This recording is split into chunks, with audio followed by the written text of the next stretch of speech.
এ কি হইছে না কি হইছে তোমার কি হইছে কি সমস্যা কি সমস্যা খুলে কদিনই এ তোরা সবাই চুপি চুপি আমার কাছে আয় যা যা যা যা যা সামনের সপ্তাহে বউরা চলে গেল কি যে করবো এ মনি এমন আর কাবাডি খেলার সময় নেই বুঝছো সময় আউট হয়ে গেছে এখন আর কাবাডি খেলো না বুঝছো রেসলিং খেলো দাদা ও পাশা কান দই দাও এ রেফারিকা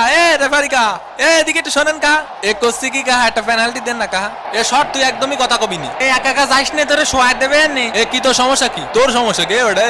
শালা 2 টাকার প্লেয়ার এ 2 টাকার প্লেয়ার মানে আই 1 ভার্সেস 1 কাস্টমে আয় ও আমাকে এলাকার হলি এত গুণে গারাতা মরে শালার ব্যবহারটা দেখিছেন তুমি চলে যাও বাবা গ্যাঞ্জাম করো না চলে যাও মাঠের থেকে এ কাহা আমাকে বিরিয়ানি কনে কাহা আমাকে পাশে এক প্যাকেটও বিরিয়ানি দেইনি ও পাশে বিরিয়ানি দিইনি এই ওমা আর্জেন্টিনার প্লেয়ারের ওয়ান ট্যাপ এবং প্লেয়ার কিন্তু মাঠে পড়ে গেল ওই জিনে থাবা মারিছে রে জিনে থাবা মারিছে এ সর আমাকে প্লেয়ার কাছে আসবি না ধরবি না সর কোন এলাকা তোরা কোন এলাকা বড় ভাইরে ফোন দিবানি কিন্তু তুই জানিস আমার মামা কিটা আমার চাচা এসপি যা তোর বাপরে ডাক যা